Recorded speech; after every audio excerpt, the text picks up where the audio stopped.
ladies and gentlemen. Welcome to Coresight Research and Blue Yonder's new web series, Open for Business. Thanks, Drew, and good morning, and welcome to Open for Business, a new webinar series with Coresight Research and Blue Yonder. We will be featuring weekly industry leaders and in-depth conversations with them. I'm your co-host, Deborah Weinswig, and I'm honored to be joined by my co-host, Joanne Martin, who is the VP of Retail at Blue Yonder. She has extensive strategic retail experience and a proven track record across apparel, footwear, and accessories, including experience at Lane Bryant, DSW, and Luxottica. In her role at Blue Yonder, she is the industry thought leader for retail, and her expertise also includes merchandise planning, item planning, assortment planning, allocation, and really what's critical right now, omni-channel inventory enablement. With that, I'll turn the call over to Joanne for some opening remarks. Thanks, Deborah, so much. I'm excited to join this call today and talk a little bit about what we're seeing in the industry. We have the fortune at Blue Yonder to see extensively end-to-end across our supply chain as a platform company. And when we look at kind of some of the conversations and the challenges, there seems to be 5 areas that are major focus right now for retailers. One of them, first and foremost, is cash flow. Cash is king right now and the biggest conversation. That's why we're seeing furloughs and we're seeing different activity and people conserving cash. But the 4 areas that we're seeing with significant traction are within the supply chain space, of course. One of them is in supply chain visibility. Lots of conversations and questions about where's my product in my network? How do I manage my network? How do I have visibility to products and predict my times of arrival? We're using a lot of machine learning and AI to be able to help retailers be able to anticipate when their flow is coming. One of the other places obviously is about forecasting and supply. Many retailers we're talking to this week is about how do I anticipate, not in 2 different ways. How do I anticipate my forecast and my product that I need coming out of COVID? But then there are softline retailers that are buying on lead times for next year. And how do they anticipate what that demand should look like? And how should they be able to normalize flow? So lots of conversations about short-term problems, but also long-term problems about supply and demand. And then of course, we're talking through pricing. There's a lot of lagging inventory that's been in the industry right now, given the shutdown of many stores. How are we managing price? How do we prevent a price war? How do we optimize elasticity within pricing? And then last but not least is obviously workforce management and how do we manage things such as labor in the warehouse as well as labor in the stores when we start to open. And these are kind of the biggest concerns we're hearing right now in the industry and some of the things that we're trying to tackle at Blue Yonder. Joanne, just one comment. It was interesting. I was on a call this morning with regards to the COVID retail response and this whole supply chain visibility. I mean, it's not only impacting retail, but also everyone who's trying to get PPE into the country. So it's really kind of bigger than us, right? Sure, absolutely. I mean, one of the things is everybody's trying to figure out, countries are opening at different points in time. It's impacting the entire supply chain from manufacturer to customer. So really trying to understand and leverage technology such as IoT and understanding where the product is. RFID, not a new technology, but definitely something from a sensor, from a beacon standpoint that we're seeing a resurgence in just to try to understand and pinpoint, as well as to define network. You know, we've been talking about nearshoring, offshoring of product. How do we get speed to market and availability? And that is all coming into play now, and how people are actually maximizing their network and their supply chains, not just to bring the product in, but to define where it's being sent to and sourced. Great. Thanks so much. And with that, I'll go ahead and introduce our special guest, who is very special, Bob DeLoren. Bob is an entrepreneur, pioneer, and innovator with a 35-year history of success in the consumer products, media, and real estate sectors.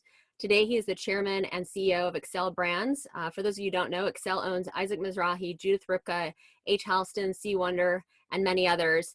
He's a true expert in retail supply chain and somebody that we've gone to for years on some of these challenging topics that we're all facing today. So let's get started with, I think, kind of the opening question for all of us, which is, how has this current crisis affected your supply chain process? Thank you, Deb. Good morning. Good morning, everyone. So, first and foremost, in anything like this event,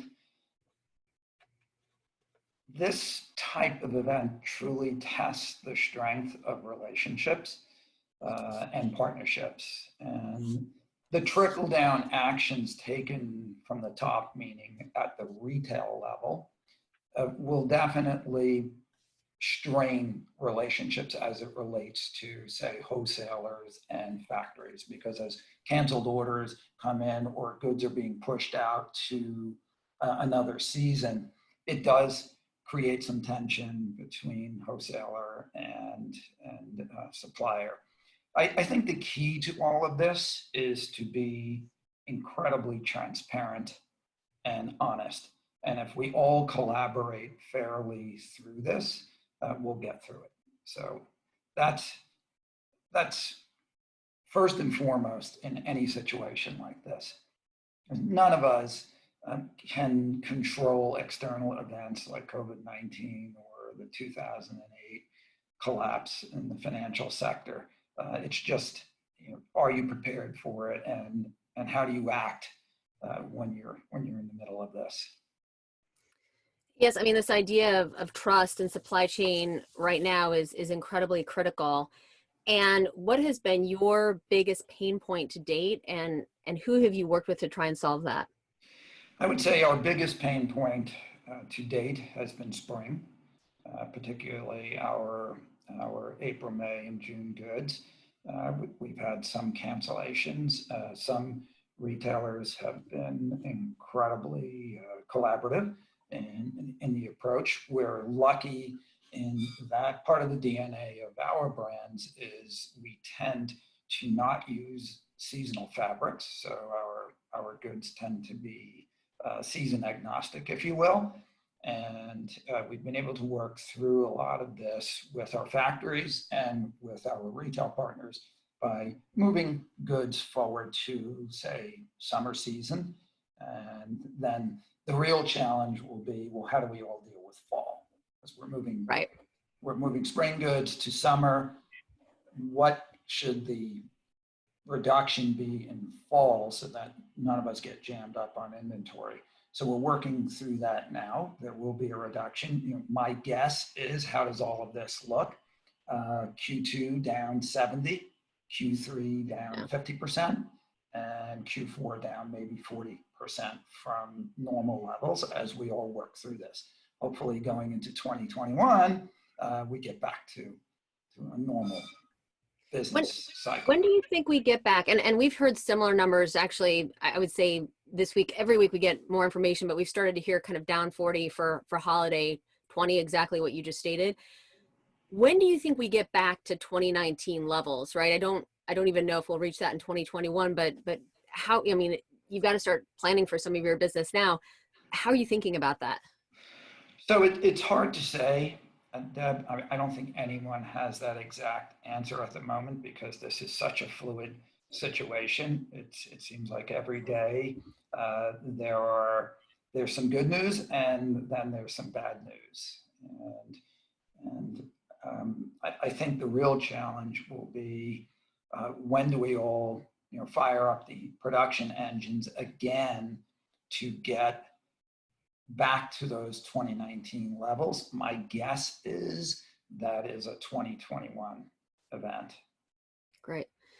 And as you're thinking about, some of these innovations that will support, kind of the new XCEL, and what are you seeing? You've always been very ahead of the curve as it relates to adopting new technology, trying new technology. What do you think, right? There's going to be winners and losers that come out of this event. What do you think will define them, and what technologies will they need? So, it's interesting. The key to all of this, particularly in moments like this, is to manage your inventory, both as a wholesaler and a retailer.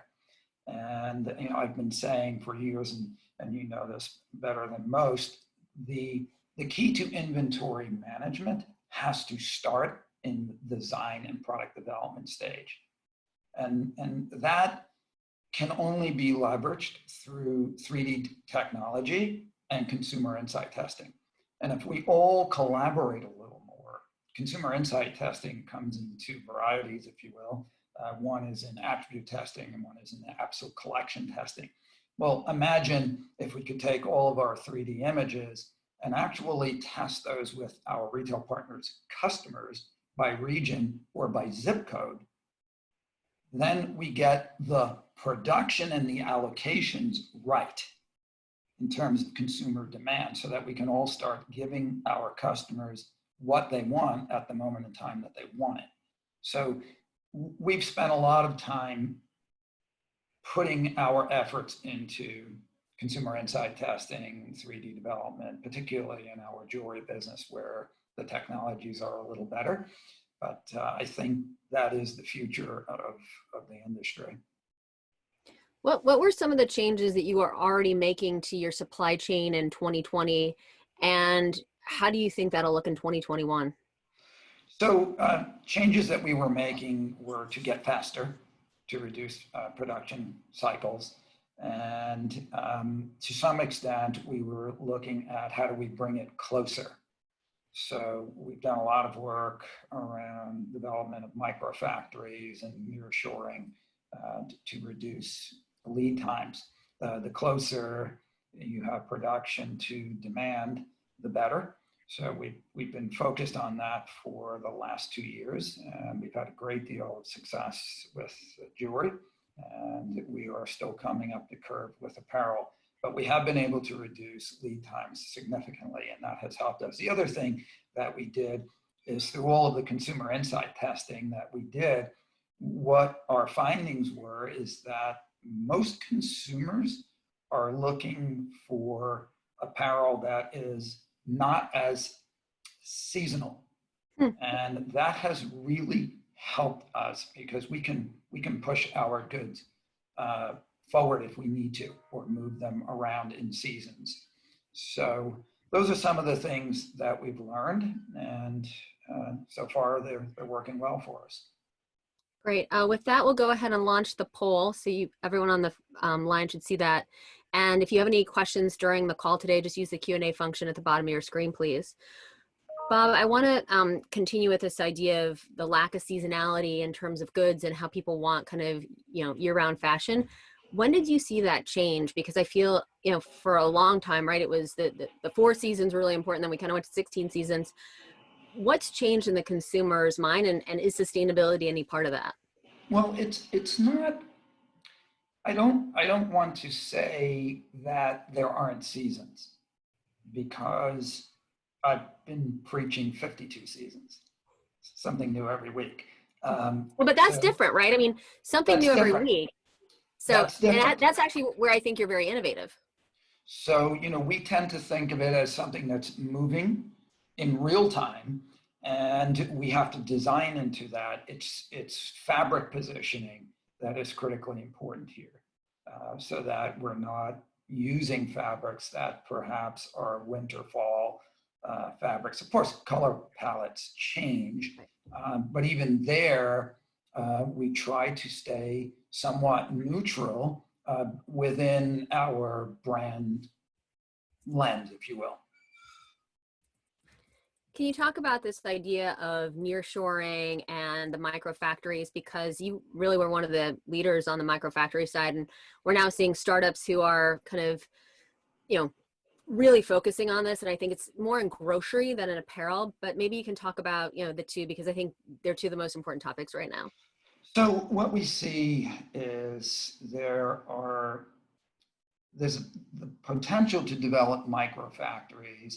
And I would define a microfactory that has the limitations of, say, 1,000 garments per day. So 360,000 garments per year. You can double up in a factory and get to 1 million, or triple up where you have a microfactory doing 1 million units per year. The equipment is fairly automated through spreading, sublimating, printing, and cutting. It gets a little more difficult with sewing.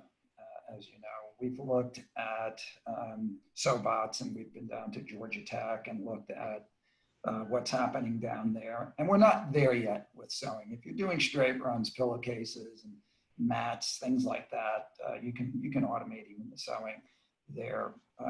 My guess is we're 5 to 7 years out on fully automating sewing. I just haven't seen anything in the world, and I've looked everywhere at this.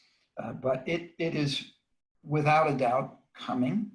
And to the extent, I think step one will be automated through cutting and then possibly semi-automating sewing. But I think we're beginning to see these things pop up around the country.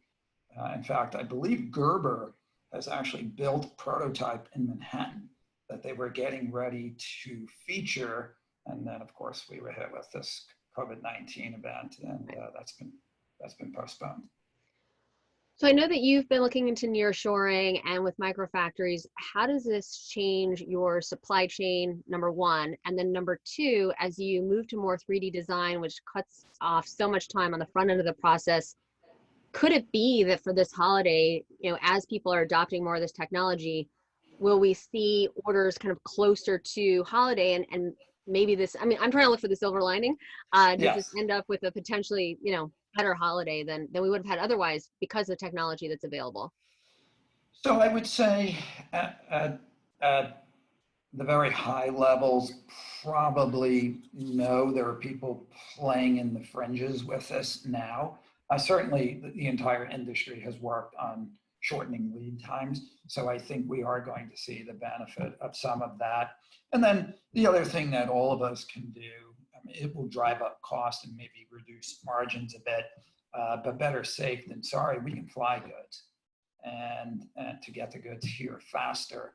So I think for the companies that really drill down on this and think about how they want to do it, flying goods may be the right way to do it to reduce risk on inventory. And we're in discussions now with all of our factories about what does fall look like and what does holiday look like, and can we all bear the cost of flying goods in so that we're covering everyone's risk. Well, I mean, one question we've gotten quite a bit right now is what's happening though with air freight capacity, with ocean capacity. The whole supply chain, right, is very disrupted right now. So how does that change holiday, and how do people need to plan differently? Well, if capacity is completely absorbed and the airline industry and fast boats aren't back up and operating, warehousing isn't operating, then I think we have a real challenge here to deal with for fall and holiday. I don't have a clear answer there. Our strategy. Your crystal ball isn't working right now? Yeah, there is no crystal ball for that at the moment. But I would say, to the extent that goods can be moved forward, that's the only strategy that we see now. One thing we've heard from several retailers, which I don't think I've heard the term in a decade, is packing away. And it goes back to, even though I know we thought this was going to be the year of sustainability, but maybe it is underlying a lot of decisions that are being made, right, where maybe other decisions would have normally been made with that inventory. Instead, they're going to kind of put it away for next year and drag it back out. Obviously, it helps with margins, but I feel like there's a bigger message here. So, it's interesting. We have looked at that. We have put some units in pack away mode, if you will. We don't think that the raspberries will spoil, so to speak, and we will push that product forward to spring 21. For us, it's not a significant amount of inventory, but we think it's in our best interest to do that. So I think we're going to see more of that. It makes you wonder about trend, coming back to 52 seasons. I suppose that it's safe to do that with core, with the basic core product. There's not a lot of change in that from year to year. Of course, maybe proportions and silhouettes may change, but I don't see anything that radical coming that would preclude taking some of these goods and packing them away and moving them to spring of 21. So I think that is a rational strategy in light of what's going on. So we in the US don't have live streaming, which really, I think, made a significant difference during the crisis in China, because you were able to have one-on-one relationships with an influencer, a KOL, and, in real time, you could purchase the good. Bob, you're very fortunate that at XCEL Brands, there's, merchandise that's sold on QVC and HSN, which is kind of the US version of live streaming. Can you talk about, as much as you can share with us, how that is shaping the business and what you're seeing, and advice? Yeah, it's interesting. Interactive television tends to be its own universe, if you will. And QVC, where we do a significant amount of our business, has been practicing social distancing, and they are not, or have not to date, allowed on-air guests into the studio. But what we've all learned is we can Skype in and still do the kind of numbers that we were doing before. So there may be some interesting changes that come out of this.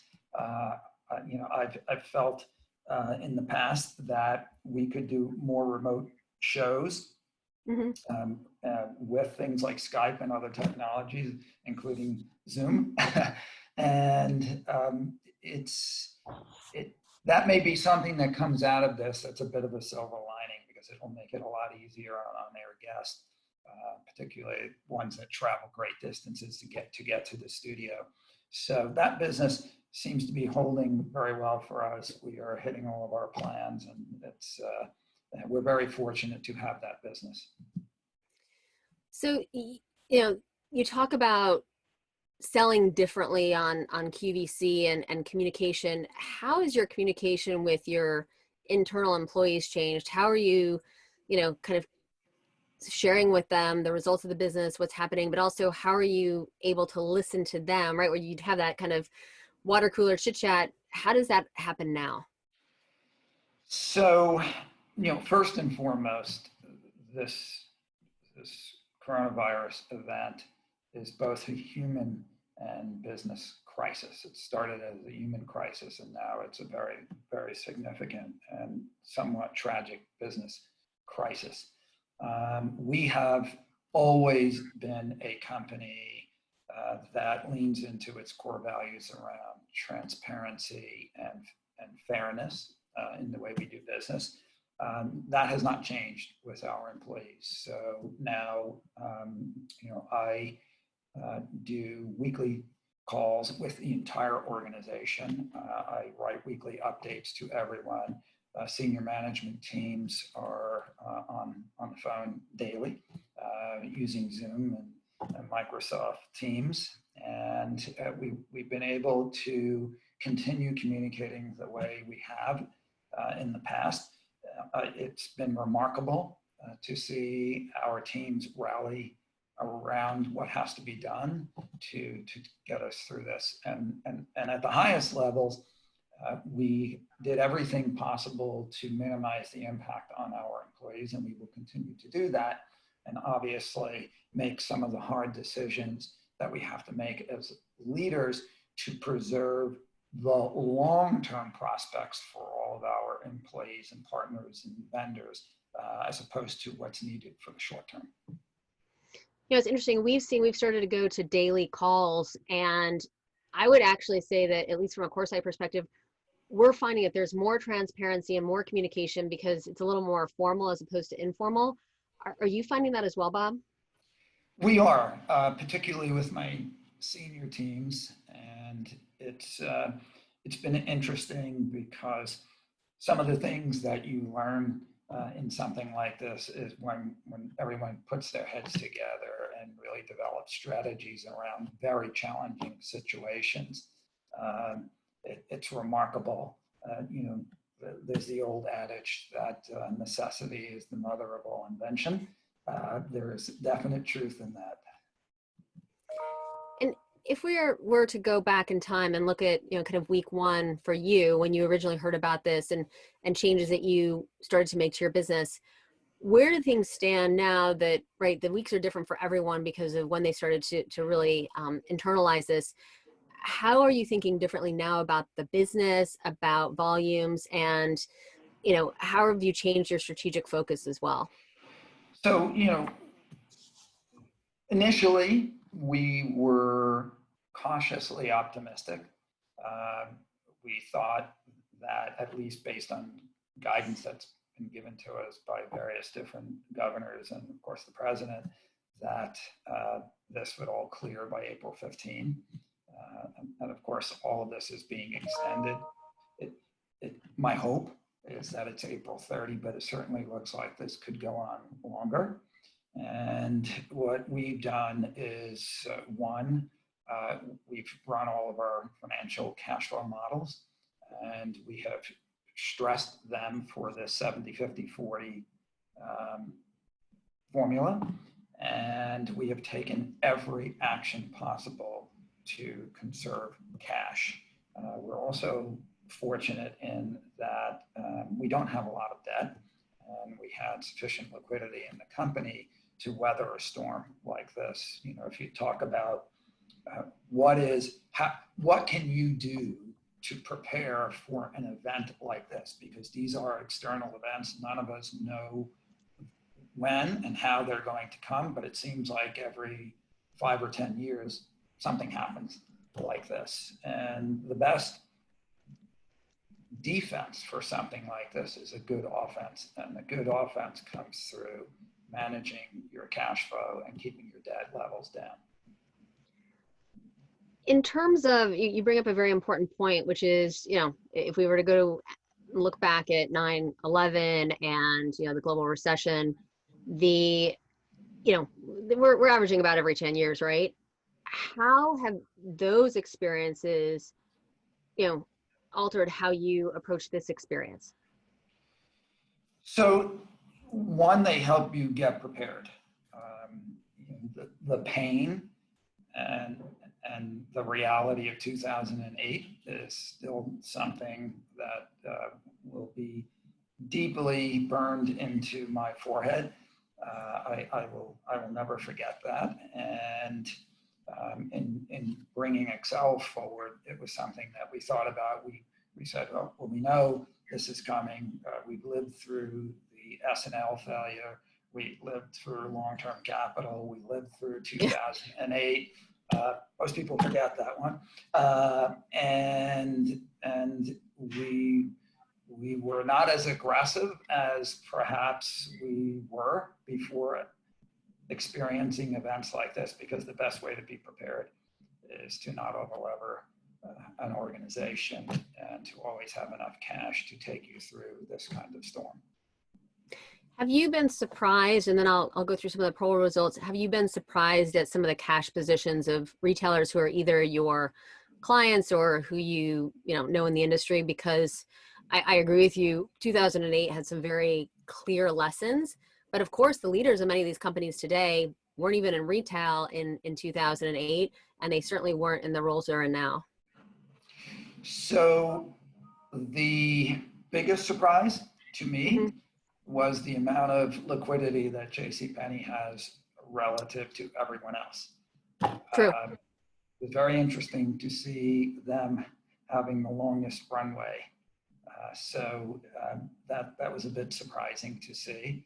I think 4.5 to 5 months may sound like it's enough, but when something like this comes along, it makes you rethink that perhaps it's not. That's a very good point. All right, so if we look at the poll, what is your largest pain point during this time that you need help to resolve? Demand forecasting. Where do you wish you had more robust technology? Demand forecasting. I think there's a theme here, and maybe Bob, you can talk to that a little bit, because I would say this is pretty consistent from what we've heard across the board. So I would say that demand forecasting in a moment like this is incredibly challenging. There's just no doubt, because it's such a fluid situation, and no one really knows what the change in consumer shopping behavior will be. We just don't know. This is either going to be a V-shaped curve where the switch gets turned back on and everyone goes back to life as normal, or this is going to be a very long U-shaped curve, maybe with a flat point on the bottom of that U-shaped curve where people are just going to be reluctant to go into stores again. None of us know that. It's for us, demand forecasting starts with understanding what people want by geography, and that comes through communicating with your customers before you make the product.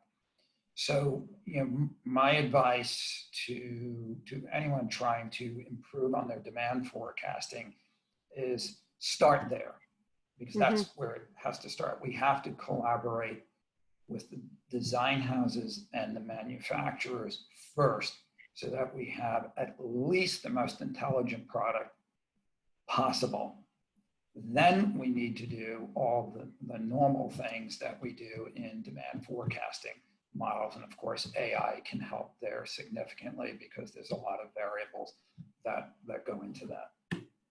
That was actually the last poll question, which was, are you using AI or ML in your supply chain and forecasting or pricing? I'm actually surprised it's almost 40%.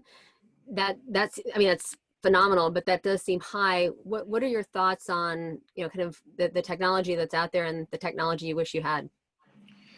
So I think a lot of the new technologies, particularly around demand forecasting, are good. I think they're critically important.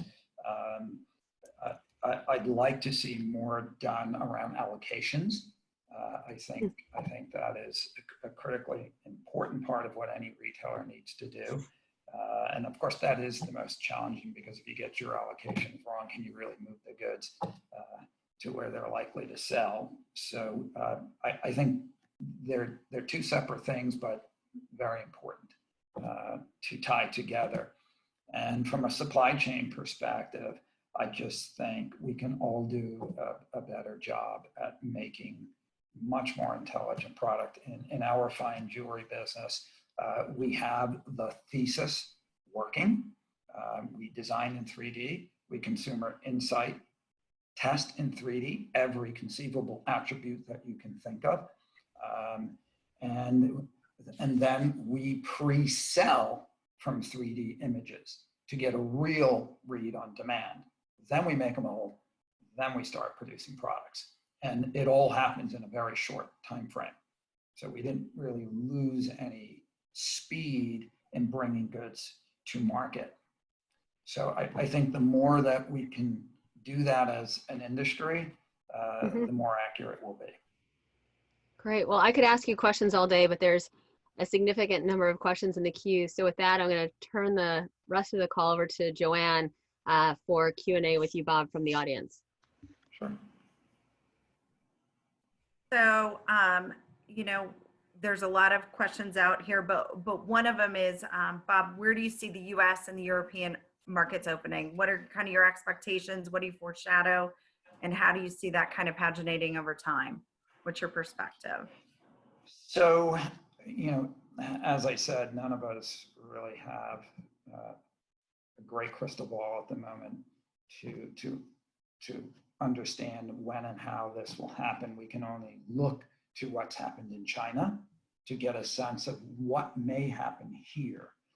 And if you look at the way China dealt with this, they went through their periods of social distancing and lockdown, and it took them 8 to 10 weeks to really start to get things moving again. So I would anticipate that would be the case here, unless the sheltering in rules stay in place, say through the end of May. Then I think we're 60 days out from end of May. If it ends April, then we're 60 days out from end of April. I think Europe, it's a little more complicated because they were perhaps not as ready as we are in terms of gearing up the medical establishment to deal with what's needed for many of the patients that have contracted this virus. So I would expect that may be a little longer than what we see here. That's great. Thank you. And, one of the things that this has definitely done is it's redefined how workers engage and what the workforce looks like. Do you have a perspective about kind of what workplace and engagement will look like in retail coming out of COVID? With everybody working remotely and in disparate locations, how do you foresee the workplace kind of transforming a little bit for retail? So, just on a lighter note, I am sure that if any of our employees are listening to this, they're all voting for more work from home time. Sure. I would say, we've all learned some interesting things from this. When you think you can't function the way we're all functioning, something like this happens, and you learn otherwise.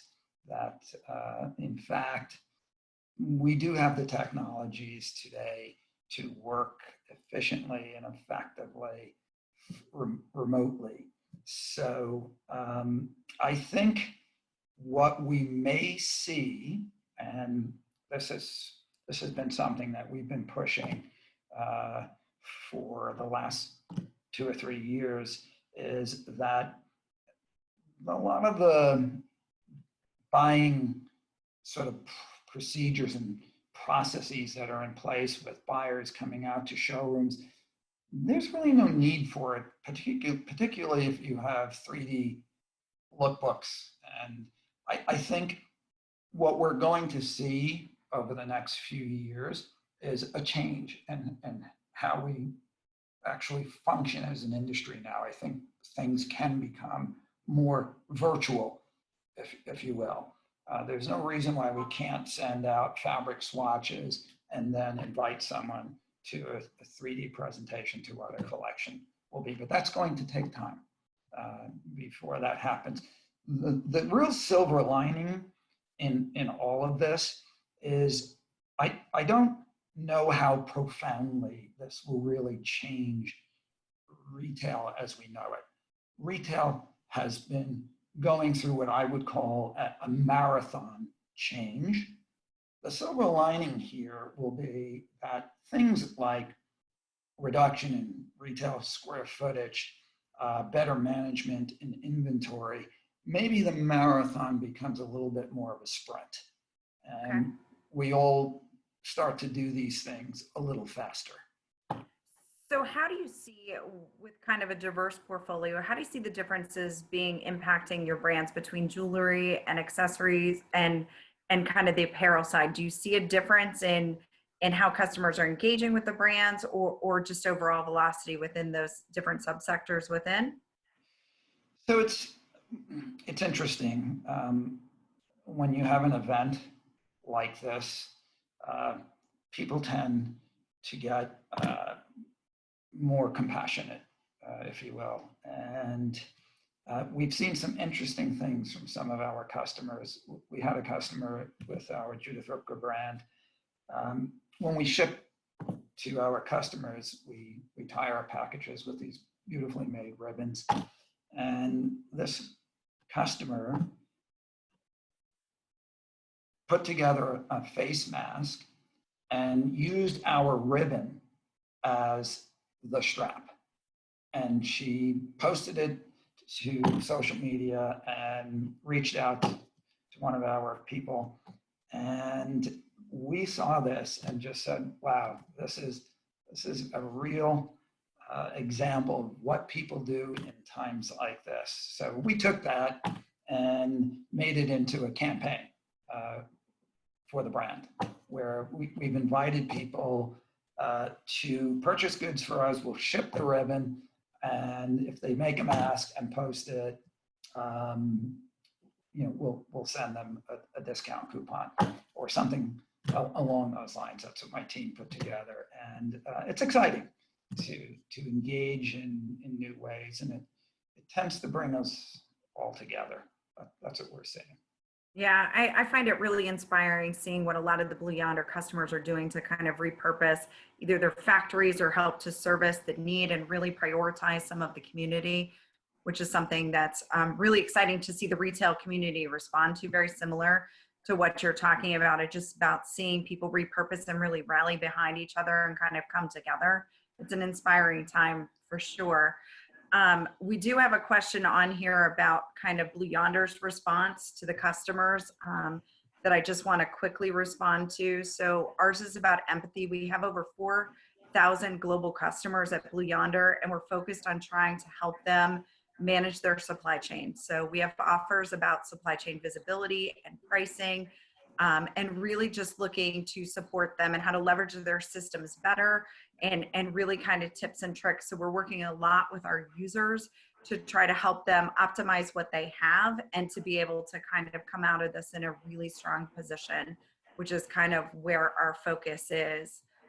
A lot of the other questions really revolve around kind of, what do you think is the best strategy right now from your supply chain? Where would you focus kind of first, and then go from there? Like, what is the most important thing to be managing from a retailer standpoint, in your opinion? So I would say, first and foremost, safeguard your relationships with your manufacturers. Find a way to collaborate fairly through this. There's no need to hurt your suppliers. So we all need to be a little more creative as it relates to the inputs, fabrics, trims, and finished goods as well. And if we all work together with retailers and suppliers, we will come through this. It's like any one of these other events that has happened. I remember in 2008, some people thought it was the end of the world, and for many it was. But we're going to come through this, and if you do the right thing through this, it will come back to you in spades when things turn back to normal. I think that's a great approach. With that, Deborah, I'm gonna pass it back to you, because I think we've covered the majority of the questions. Great. I'm just going to actually sum it up from what Bob discussed. Is we're seeing literally people across the globe who are, kind of lending a hand, creating new business models.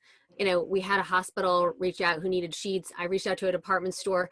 We're seeing this kindness throughout the retail supply chain. And I just want to, kind of say to everyone, and Bob has, certainly done his share as well. It's truly amazing. We're starting to see an industry which has historically been very competitive coming together to really, we're literally saving lives. And so I think that that's something we should all feel great about. And, there continues to be significant opportunity. So with that, Bob, as always, thanks for your amazing insights. Joanne, this was unbelievable, and look forward to doing this again next week. Thanks, everyone. Thanks. Bye, everybody. Bye, everyone.